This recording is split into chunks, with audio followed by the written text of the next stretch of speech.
turn this up a little bit. Make sure my mic's up. I like this song. It's a really good song.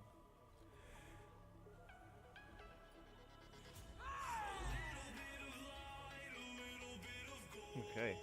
Hopefully that fixed it. Was having a little bit of frame issues. Tell me I was dropping frames. Looks like they're doing normal cloud burst, looking for one. So yeah, so like I was saying in terms of how to hybrid in ESO. Let me just make sure my dashboard is up to date.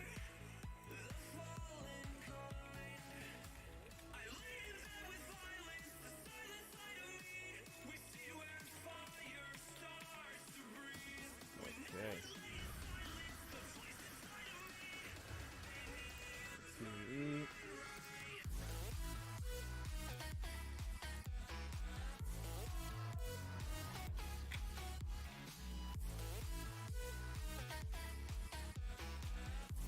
There we go. Hopefully that gets it going just fine. The camera should be picking up just. Yes, anyways. Like I was saying, when it comes to ESO and how to hybrid, there's one particular set that is always going to be utilized when you're building a hybrid. And that is, looks like I don't even have it on this build. It's the Pelenos set. So basically how Pelenos works is Pelenos one piece, the two piece gives you max health, followed by max stamina recovery, followed by max magicka recovery. But then the fifth piece is your spell and weapon damage both become the highest of the two values. And so basically what that does is it allows you to stack into one to gain the other. So you can either stack all into spell damage, and then it will turn into your max spell damage will give you either your max weapon damage, or you can stack max weapon damage and it will equalize it in terms of your spell damage. And so the Pelenos set, it's a crafted set. It can be in anything you like, in heavy and medium, or in light. Particularly, I typically on a DK I run it in heavy, just because since you're pulling from both pools, you're gonna want the regen that comes with heavy armor, because every time you get hit while you're wearing heavy armor, every 4 seconds you gain regen for both your magicka as well as for your stam.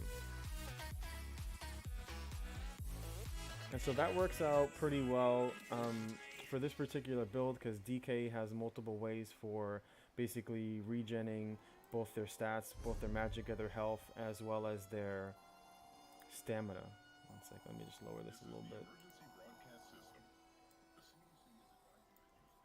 So for a DK, it works out fairly well. Other classes have different ways that they can get their regen from. Like for example, maybe within their kit, they have passive regen. For example, Magblade in their kit, they have a passive that gives them 15% to health, magicka, and stamina. DK doesn't have any passives outside of their Earth and Heart passive in Battle Roar. So whenever you use an ultimate, they regen based according to how much that ultimate costs.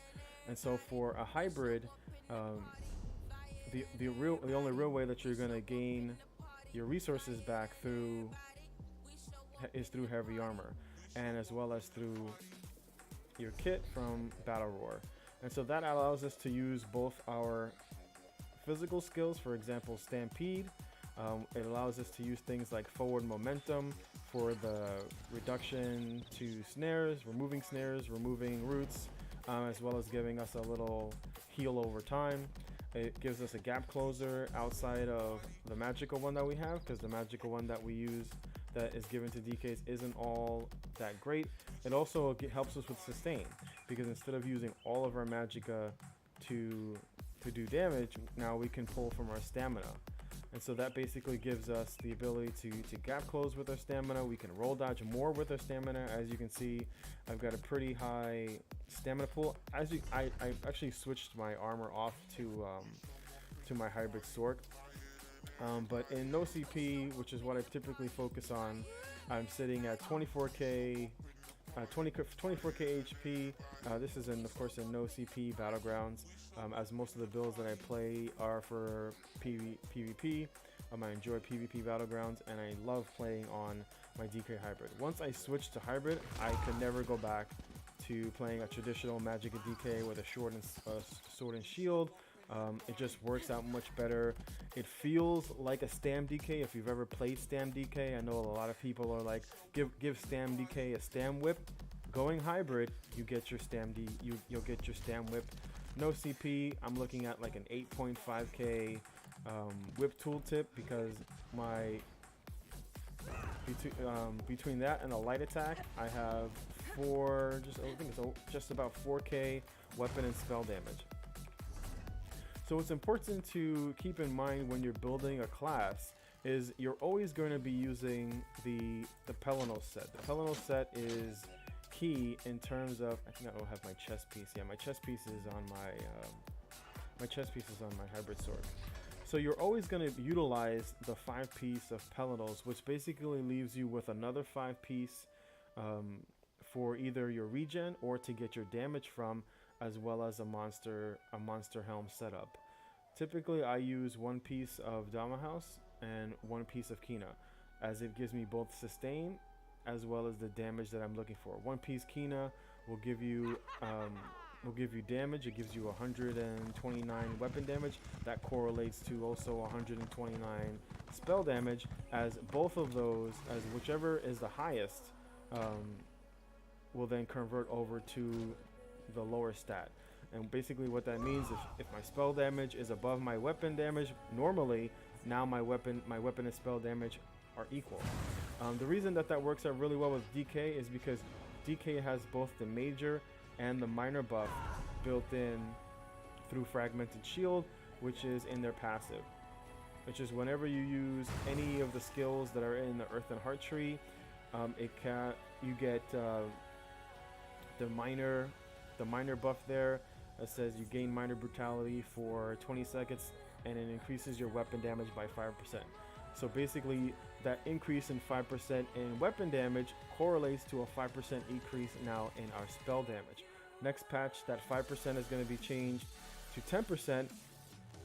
So Stam DK got a buff, Hybrid DK also got a buff. Next patch, I should be pushing maybe like 4.4k weapon and spell damage. Excuse me. So that's going to work out really well.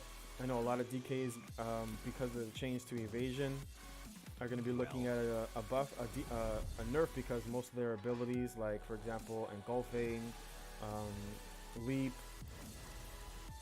things like draw essence, talons, volatile armor, all do AoE damage. And because of the change to evasion now in the next patch will reduce all AoE damage by 25%. So unfortunately Magicka DK took a hit, Dawnbreaker took a hit, but Hybrid DK got a buff. We in essence got a 5% buff to our next patch, because we mostly use Stampede. This is what I use. I use Stampede because Stampede has a slow that stacks with the slow from our class ability in the Ardent Flame in Warmth. Whenever you use a Ardent Flame ability, it reduces your enemy's movement speed by 3%, and then we reduce, I should say it's the other way around. So we gap close, we reduce their speed by 60%. The remaining 40% that our opponent can move is then reduced by an additional 30% for 3 seconds. And so basically we're keeping our opponent within whip range, and it allows us to, for example, if it was a sword that streaked away, we can now gap close to them. If in Cyrodiil there's a lot of slow as well as root spam, the only way that Magicka DK has the ability to get out of those is with Reflective Plate, but it only gives them 2 seconds of immunity, and it has a really high cost. It's about 3,000 Magicka there, which I do still run, because I run forward momentum on my front bar, and if for whatever reason I get caught on my back bar while I'm in the middle of proccing my light attack and then debuffing them with engulfing or if I'm popping rapid regen on my back bar, I have a way to get out of it. Of course, we also use it to reflect projectiles, but then I have it on my front bar. So if I get rooted, I just pop it. If I'm on my back bar, I just do that. And it basically gives me different forms of getting out of roots and snares. I also utilize the Magicka skill Fossilize. I use it for the root as well as the immobilization that follows afterwards. And hybrid builds typically are played with low crit. The way that I get a little bit of extra crit on a heavy build is by using Flames of Oblivion, and it gives me both crit, it gives me both buffs. It gives me the Major Prophecy buff to increase my spell critical chance, but it also gives me the weapon critical version, so that my Stampede or my light attacks, and as well as my Dawnbreakers, have a little bit higher of a chance to do critical damage. I utilize on my back bar all Magicka skills. I only utilize this to increase my whip damage, as well as the damage from my Flames of Oblivion. On this build, as you can see, I only have an ultimate in terms of a burst heal if I'm not getting attacked by multiple opponents. So my only heals is from forward momentum and rapid regen. The reason that I use that is because DKs, as whether a hybrid or a Magicka build, they gain access to high uptime of Major Mending. This song's a little loud, let me lower it a little bit. Okay, so DKs have access to high uptime through Major Mending through Fragmented Shield. So for example, if I were to get hit by a Nightblade, or if I were to get some form of major or minor defile on me, this helps me. This is basically an on-demand buff that increases my healing by 25%, which basically increases the healing of my HOTS. And so you can see on the left side of my screen, the heals are rolling by pretty fast. And so this gives me 5 seconds of 25% more healing to both of my HOTS, as well as the proc from my whip. When I proc whip, whenever I root someone and then I whip them once, I gain access to Power Lash. Power Lash gives me a heal over 2 seconds, which works perfectly with Major Mending, because the heal is given to me over the course of 2 seconds, but Major Mending lasts 5.4 seconds. And so that's how I'm able to run this particular build in no CP Battlegrounds. And I'm very tanky. I have a lot of heal over time, which is what makes stamina builds really tanky. They have both vigor, as well as they use either rally or forward momentum, and those heal over times is what helps them when they get stunned and they can't pop a burst heal, or they can't roll dodge out of the way of damage. They have those heal over times that are working when they're CC'd, and not like, for example, Magplar. Magplar just has Breath of Life, and sweeps, of course, but sweeps is not that strong in terms of healing. But a lot of Magicka builds don't have or don't utilize heal over time as well as stamina does. But on a hybrid build, we have access to both of that, because the coefficients, hard to understand. Basically, most of the time, Magicka builds utilize Max Magicka because they use damage shields. But the damage from Magicka abilities scales better with max spell damage. Same with, that's why you see more stand builds running really high amounts of weapon damage, because their abilities scale better with weapon damage than they do with just maximizing their stam pool. And so they run really high regen with moderate stam and really high weapon damage, and that's what you're seeing in the current meta. It's what you will be seeing in the next meta. But on the opposite, we see high amounts of Max Magicka typically on Magicka builds with very moderate amounts of spell damage. On a hybrid build, we can typically run, if I ran this build in medium, which it's not really optimized to run in medium. A DK hybrid doesn't work well in medium because you have no way of regenning your Magicka. Whereas with heavy, we gain the passive through the Constitution passive that helps us to keep up both our stamina and our Magicka. But a medium build, for example, on my hybrid Sork, I'm able to run my hybrid Sork with 5,000 spell damage as well as 5,000 weapon damage. And Sork has multiple ways of keeping up their resource pools. One, because they have Dark Deal, but two, because we can also heavy attack easier to regen stamina. So I utilize the other morph of Dark Deal to regen my Magicka. So I keep my Magicka pool up. I can walk in, do a heavy attack. If I need to line of sight, I'll just pop Dark Deal, fill my Magicka back up, so I can utilize my Magicka abilities while maintaining my stamina. That build is particularly a burst build. It's not as tanky as my DK, and I use different sets on that build. On my hybrid DK, I use Shackle. The reason that I use Shackle is because it gives us everything that a hybrid build needs. It gives you the one piece of weapon damage, which you want with a hybrid, because the hybrid DK needs to stack weapon damage, as well as giving us the recovery. It gives us recovery for both our Magicka as well as our stamina, as well as increasing the pools that we draw from, namely our Magicka and our stamina in terms of our damage, our dodge rolls, our healings. So that extra 2k that we get from the 5-piece is perfect for what a hybrid DK in heavy armor needs. In terms of the monster helms that I use one Kina for max weapon damage, and then I use one Dama House. Dama House gives you max stamina as well as max Magicka, and that works out perfect for a hybrid build because we gain our heals from our stamina, we gain our heals from our Magicka, we do damage from our stamina as well as doing damage from our Magicka pools. And so that basically gives us max stats. We're able to utilize the back bar for the passive here. Where is it? Not World in Flames. From our Earth and Heart ability, Helping Hands. So for example, I can rally and then turn around, and you'll see there that Helping Hands passive gives me back stamina. So I have multiple ways on this build. I can heavy attack to regain stamina. I can pop my Earth and Heart ability there to give me stamina. When I need Magicka, I can heavy resto. So looking at the one piece, if we look at the one piece Dom set, as you can see there, I was referring to before, the one piece gives you both max Magicka and max stamina, which is what I use on this build. It's just currently not on this character, and I use Kina. You can use either Kina. I think for a hybrid build, you can also use Velodreth, because you don't need the excuse me.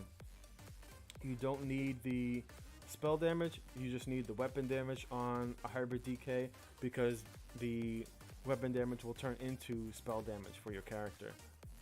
And so that works out particularly well. You could run this also as a dual wield, but then you would gain more. You'd probably be sitting in heavy armor.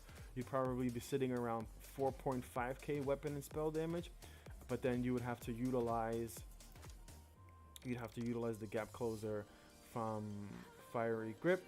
We would lose forward momentum, but then you could maybe back bar it if you found another way to keep up your Magicka pool. But then you gain access to the dual wield bleeds. You'd gain access to, for example, Whirlwind. You could use the Twin Slashes, as well as having all the passives from dual wield, mainly the bleeds. As you can see there, it's a 6200 bleed. I don't have all my gear on. It turns into 7k. With the rest of my gear on, it's probably about 8k. It's a 4k bleed that you get for free. It would probably be even higher, because with dual wielding I would have even higher weapon damage.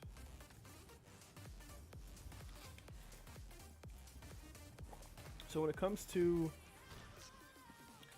how to build a hybrid, I've been playing this DK as a hybrid for, I'd say, about 4 or 5 months maybe. I went back to playing regular DK, Magicka DK, Sword and Shield, or with the staff, and I just found the lack of mobility, which is what DK lacks, as well as heal over times. I found this to just work better, and I went right back to it. I would never go back to playing hybrid TK. But for example, maybe you wanted to play a spell sword. And so we'll take a look at what I'm running currently on my Stam Sork, which my Stam Sork has all of my gear on. My Stam Sork is also a hybrid. Not quite finished with this build just yet. Still have to upgrade some of the gear. Excuse me 1 second. I'm gonna put this fan on. It's a little too high. Okay. So in terms of Stam Sork can run in medium. And it actually works. I ran it originally in heavy. I used the same gear that I had, but I used a different 5-piece. Instead of utilizing Shackle, I went with Willow's Path. And Willow's Path is a really good set because Stam Sork has a lot of passives that reduce the cost of their abilities, as well as having regen within their kit. With that being said, I found it better to utilize my kit for my Stam Sork. As you can see here, I'm still running Pelinals, but I'm running it in medium. And this basically helps me to push my weapon damage even higher, as well as my spell damage. Now, Sork doesn't have... Now, this is the regen. This is the regen version of this build. There is a burstier build that I am looking to run. And again, if you're going to run a burst build, then you're going to have sustain issues. And you just have to be okay or learn how to sustain when it comes to running a burst build. But when looking at the Stam Sork kit, in terms of running it from a hybrid perspective, what most Stam Sorks complain about is that they don't utilize their kit. I don't use that. I just end up putting Dark Deal, I think there. Where's my... There we go. Oh no, I already have it there. I think I keep this here. Where is it? So I get both passives on the bar. So that gives me my max passives. So in looking at the Stam Sork kit, what is missing from the Stam Sork kit is the ability to utilize other abilities within their kit. Typically, it's very rarely that you'll see a Stam Sork use bound armaments. They think the only ability that they can utilize really is Dark Deal. On occasion, you might see someone use Rune Cage, and of course they use Streak, Critical Rush, and Hurricane. They have to use either... Most of them nowadays are using Dual Wield. They use Spin to Win. You might see them use, for example, Executioner, or they might be using Poison Injection. This build, as you can see, it really doesn't have a span level, right? I'm not using Wrecking Blow. I'm not using Flurry. I'm not using Twin Slashes. So how is this particular build able to do damage against your opponent? And it's because, excuse me, fully buffed. I still have to finish purpling these out, and I'm actually going to swap this over from from max stamina, and we're going to run infused. And this build will sit around 30,000 stamina in no CP. More than enough. I'll use Dark Deal, heavy attacks, and for example, when I secure a kill, I always make sure that my opponent has Endless on them, and it does give me back Magicka. So for example, I will buff up on this, pop my Rally, and so as you can see, our spell damage and our weapon damage are 4,300.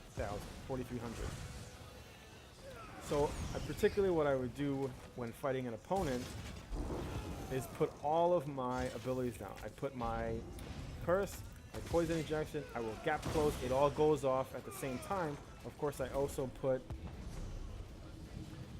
Endless on them, so the very first thing I do is I put Endless, turn around, put my curse, put my poison injection. I will gap close to them. The curse goes off. The poison injection is ticking. I hit him with the endless. I end up gap closing to him. I hit him with a Dawnbreaker. He's already at 50% by that time, and that's when Executioner starts to scale. So once that happens, both my poison injection, I still have curse on it. Remember, curse is a 12-second curse lasts for 12 seconds. So once I'm already going into my execute rotation, I'm keeping Executioner on him, and I'm waiting for my next explosion. I reapply poison injection to gain the buff, because in the back bar I'm running weapon enchant, and I can sit there spamming Executioner on him. It secures the kill. It basically takes my opponent from 100 to 0 in 4 seconds. Because after the Dawnbreaker, he's gonna be at 50%, and I'm just sitting there executing him at 50% with 3 execution dots on him.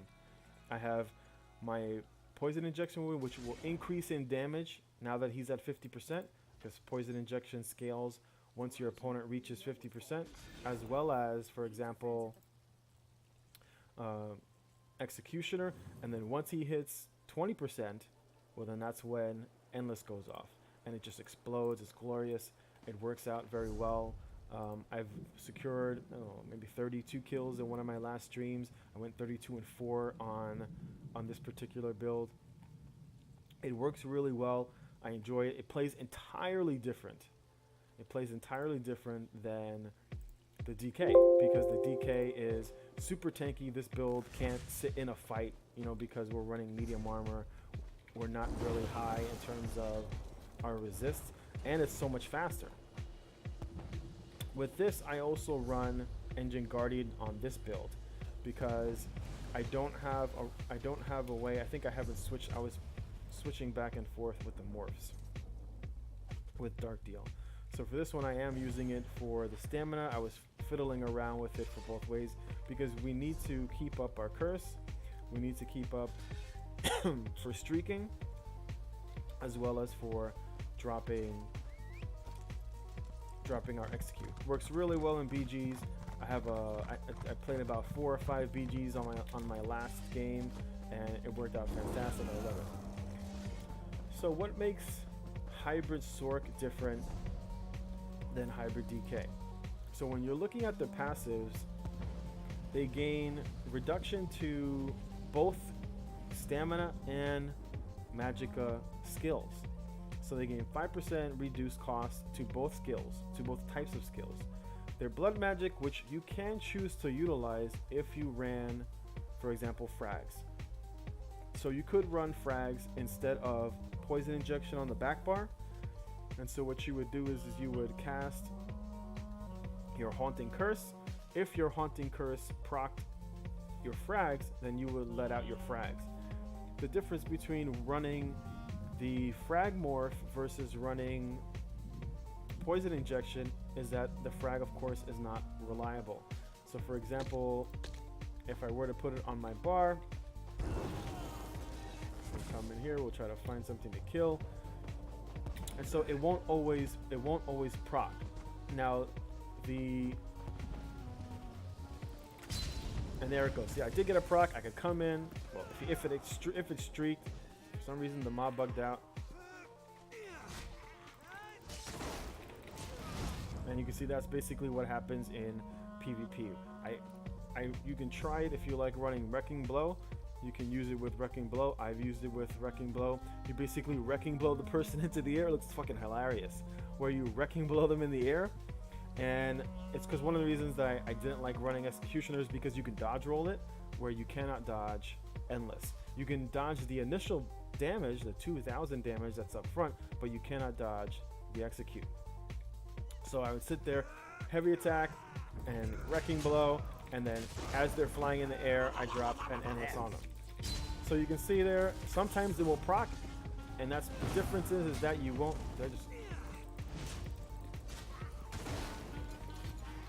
So the difference is that it might not always proc for you, and that's basically the difference.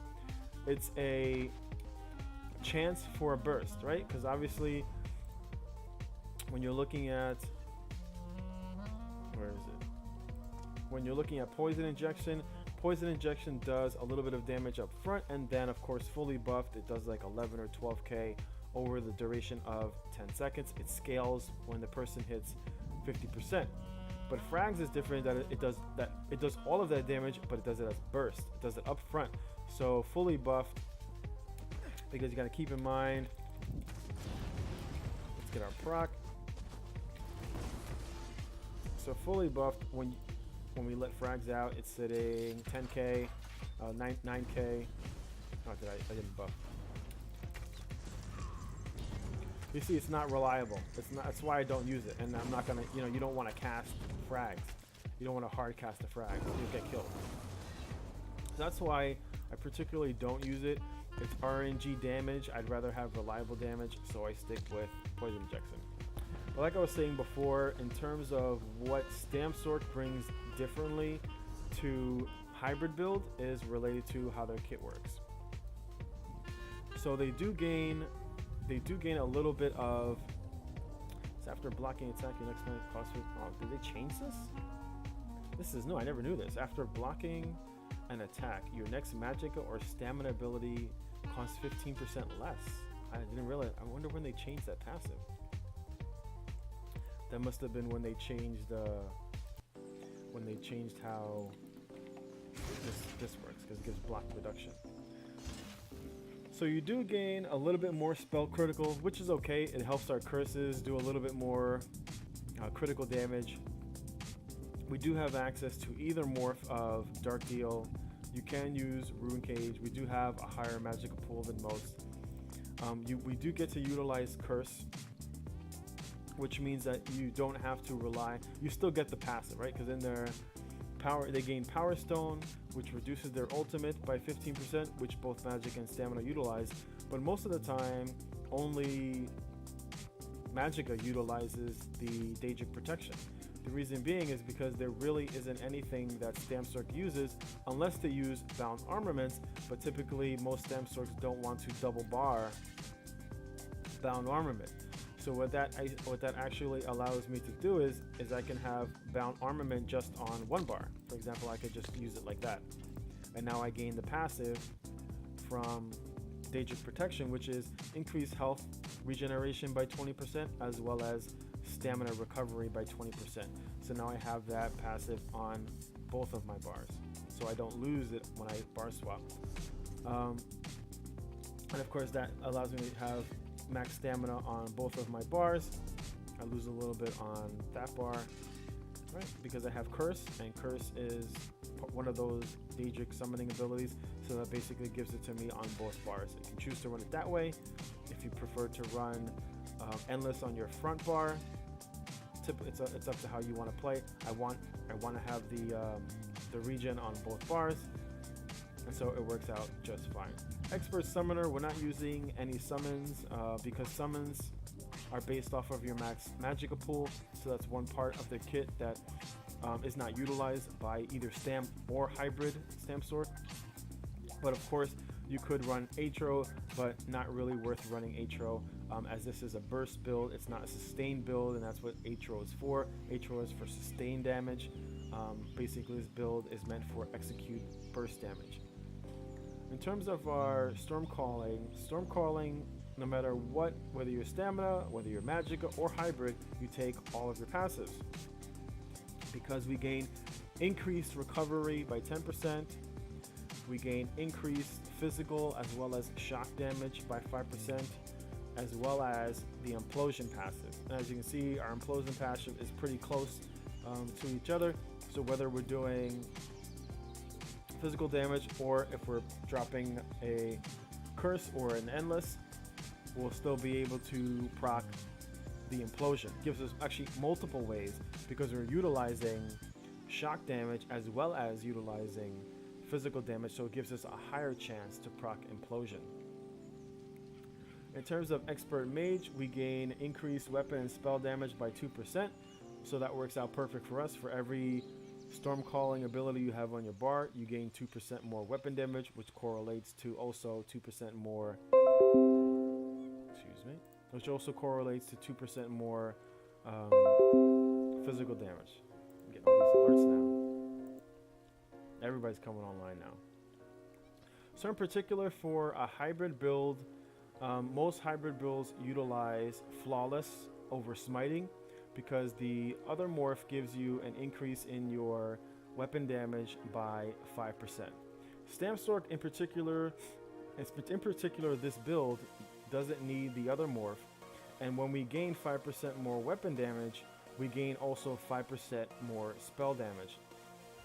So you can choose to run a different alt on your back bar, but then you'll lose the 5% on your back bar. What do I think will be the best class for the Murkmire patch? Nothing has changed in terms of the classes. Stamina will still be king, and Stamina Nightblade will still be king, quickly followed by Magicka Nightblade, and then successively followed by Magicka Sword. So, and in between there will be Stam Warden. Stam Warden might be. I think Sork. I should say, excuse me.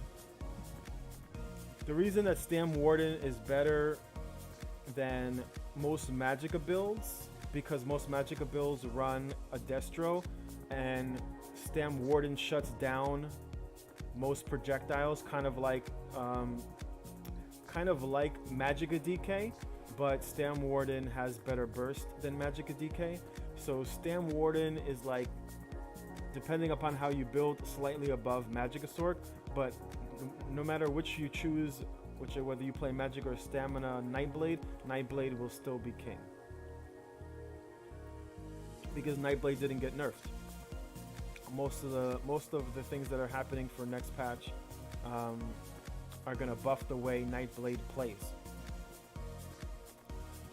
and the reason being is because even though Stamina lost the medium armor evasion, they'll still be able to dodge roll to avoid damage.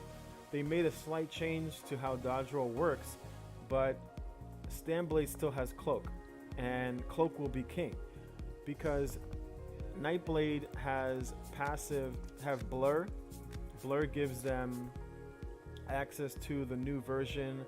Basically, Blur gives them access to what evasion does, and so when our Nightblade can run Blur, have the new version of Major Evasion, which reduces all AoE damage, and the only way you can pull a Nightblade out of stealth is with AoE. So when the Nightblade goes into Cloak, it now takes 25% reduced damage when you try to pull him out of stealth, unless you use a Detect Pop. So in that sense, it's the only way that Nightblade took some nerf, but Nightblade, as well as most stamina builds that choose to run evasion, will take a lot less damage from Magicka abilities, because Magicka Sork would do less damage with Streak. It will do less damage with things like the explosive part of Curse. Most of the abilities like Dawnbreaker running Meteor, most of those do AoE damage, so Stam will take less. Most Magicka builds don't have access to that 25% reduction in damage. It says, what is the nerf that Magicka Sork or any classes need? Excuse me. What is the nerf for Magicka Sorks or any class need to use shields like Magblades? Well, depending upon how you build your Magblade, you actually don't need to use any shields at all in terms of spammable shields. 1 second. Slow this a little bit. So depending upon how you build your Magblade, you can utilize. which is what I was looking to do for next patch, because of the nerf to shields, and of course it will help with sustain. There's 2 sets that I was looking to run for next patch. I mostly in particular play no CP Battlegrounds just because it's very hard to kill people in CP. A lot of people, like, CP makes things more difficult, makes things needlessly difficult to kill people. So you see on PC, a lot of people have switched over to no CP PvP, as well as no CP of course, Battlegrounds are no CP. But actually, shields got a buff. Contrary to what the forums say in terms of PvP, shields got a buff, not a nerf. Because the way that the shields are going to work, shields basically cannot be in PvE. Shields are not cut in half. In PvP, they're already cut in half. So one shield alone doesn't give you typically beyond 10k unless you're a mag warden, running 60k max magicka, or if you're running like a pet build, on a Sork, then you might have closer to 60k max magicka. Then you might have like around 11 or 12k shield. But most of them don't have in just one shield more than 10k. And so the way for next patch is that whatever your health is, my health is 20,000, my one shield cannot be more than 50% of my HP, which means that if I only run one shield, that one shield cannot be more than 10,000 in Cyrodiil. But you're not going to have that in Cyrodiil. You mostly run 2 shields to get over 10k in a shield in PvP because they're cut in half. So in terms of that nerf in PvE, it has no effect on PvP.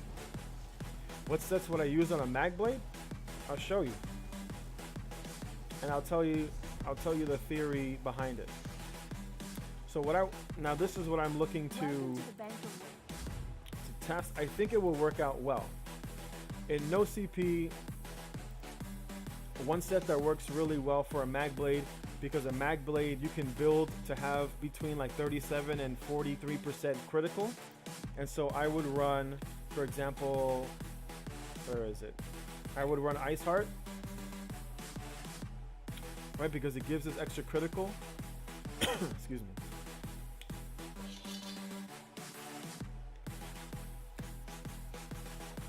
So when we do critical damage, for example, let me log on to my Nightblade. This way I can explain it more looking at the passives.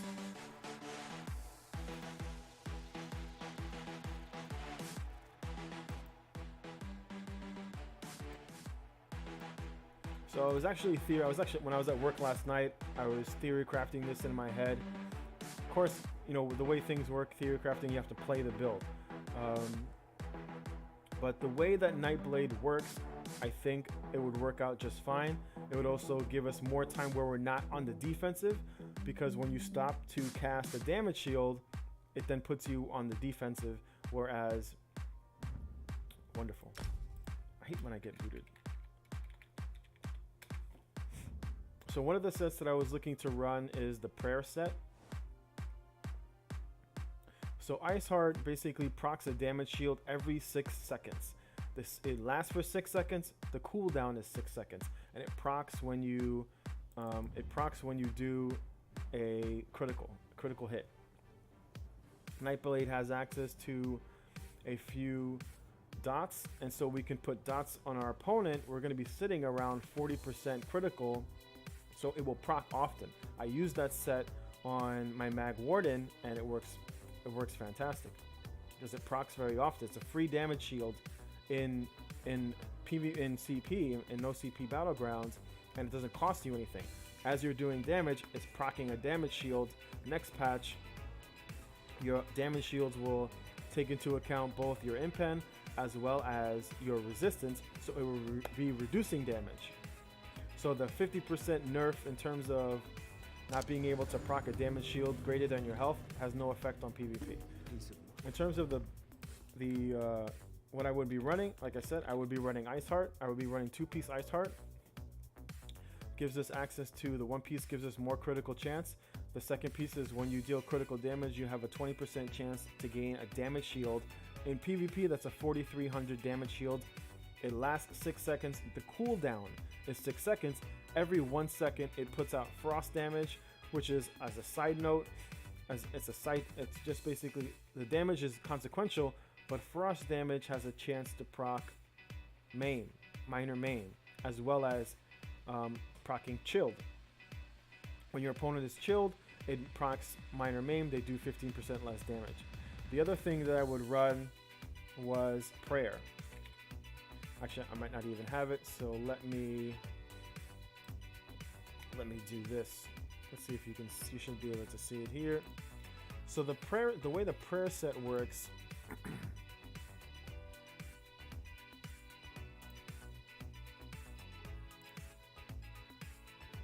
Okay, so we'll look at our desktop. So the way the prayer set works, it's a light armor set. I was looking at this earlier. So the prayer, I forget what the dungeon, but the way that the prayer set works. So we're using the ESO wiki, and we'll scroll down. We'll look for the prayer set. I was looking at the Swift one, but I think prayer, it is a smaller shield. Excuse me. It is a smaller shield, but it has no cooldown, and it procs based off healing. Let's see. Here he goes. So it is a small shield that you gain from it. As you can see here, it gives you max magic, it gives you spell damage, it gives you max recovery, everything that a Magblade needs. But it says when you heal, you have a 6% chance to grant a shield to anybody that you heal. So basically, as on a Magblade, you're utilizing abilities. Where is it? Magblades use their spammable from their siphoning. They use funnel health. Funnel health heals them. What it does damage, it heals them, it heals somebody else. And so I would use this, as well as I would backbar rapid regen. So now I'm getting heals from rapid regen. I'm getting heals from using funnel health. I'm getting heals from siphoning. So all of that has a chance to keep proccing the shield from the prayer set. With that, I would run. The reason that I wanted to run this, the theory crafting behind it, was because I had always wanted to try utilizing the heavy set from Maelstrom Arena. What is it called? Let me see. I'll just scroll up here, see what comes out. Is Maelstrom up here? I forgot what patch Maelstrom came out of.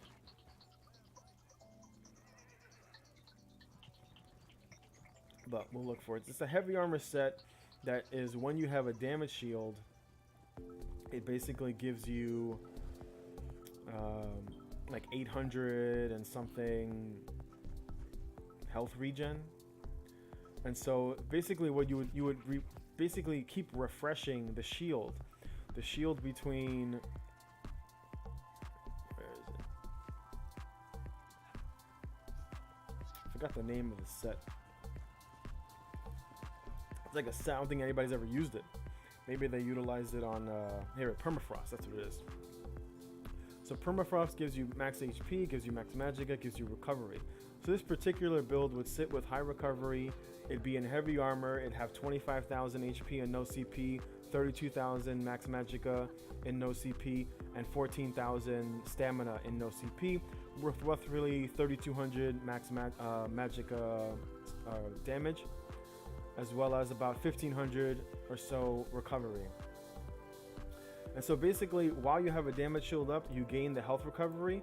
Prayer has no cooldown, so it can keep on proccing endlessly, as well as you're doing damage, you would be gaining the shield from Ice Heart, and then you can opt to run an infused staff and put the shield glyph on it, and you would basically be sitting perpetually with around 11,000 in shields in no CP, and it wouldn't cost you anything because they would be free.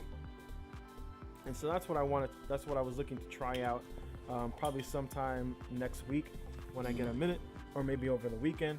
I think that would actually work out really well because you'd be sitting on really high stats, and you'd be basically sitting with 25,000 HP with a recurring 11 to 12,000 damage shield. And so that would give you, as a Magblade, you wouldn't have to rely on Cloak, and so you could utilize the other morph that gives you back healing. So you could actually have the Dark Cloak that heals you for based off your HP. Your HP is going to sit at about 26,000. You'd gain the minor protection, which would also work on your damage shields. So your damage shields would take 8% less damage. Next pack, when you use Dark Cloak gives you your major buffs. So now all of those shields, the one from Ice Heart, the one from Prayer, as well as the one you get from running an infused glyph, all of those shields would take 8% less damage, plus whatever your physical and spell resistance, whether you're running, I think that build I had like 24,000 magicka and spell damage resistance. So you would sit with all that resistance with those free shields. It'd be very difficult to kill that Magblade, and all you're doing is just rotating your damage. There's absolutely no need for any downtime to cloak, pop a healing ward. You wouldn't even need healing ward. All you would need are your hots, because you keep on regenning the shields onto your character, and then you're just utilizing your hots to basically work your health all the way back up. I think that would actually work out fantastic. I'm looking to try it. Of course, everything, it's on paper. I always think about, what kind of max stats I want on a Magblade. I'm going to look for at least 3,000 spell damage with at least 30,000 max magicka. Most Magblades that I see run around 20 to 22k health, and they're in light armor, so they're much easier to kill once you lock them down. Very easy to burst. They typically rely on Cloak, to get away, or they utilize things like Shadowy Cloak, which you still have the option to with this particular build. It's just a very tanky build for a play style that I think will find a way in the new meta for magicka builds, because stamina is getting stronger in next patch. So with that said, let's go back over to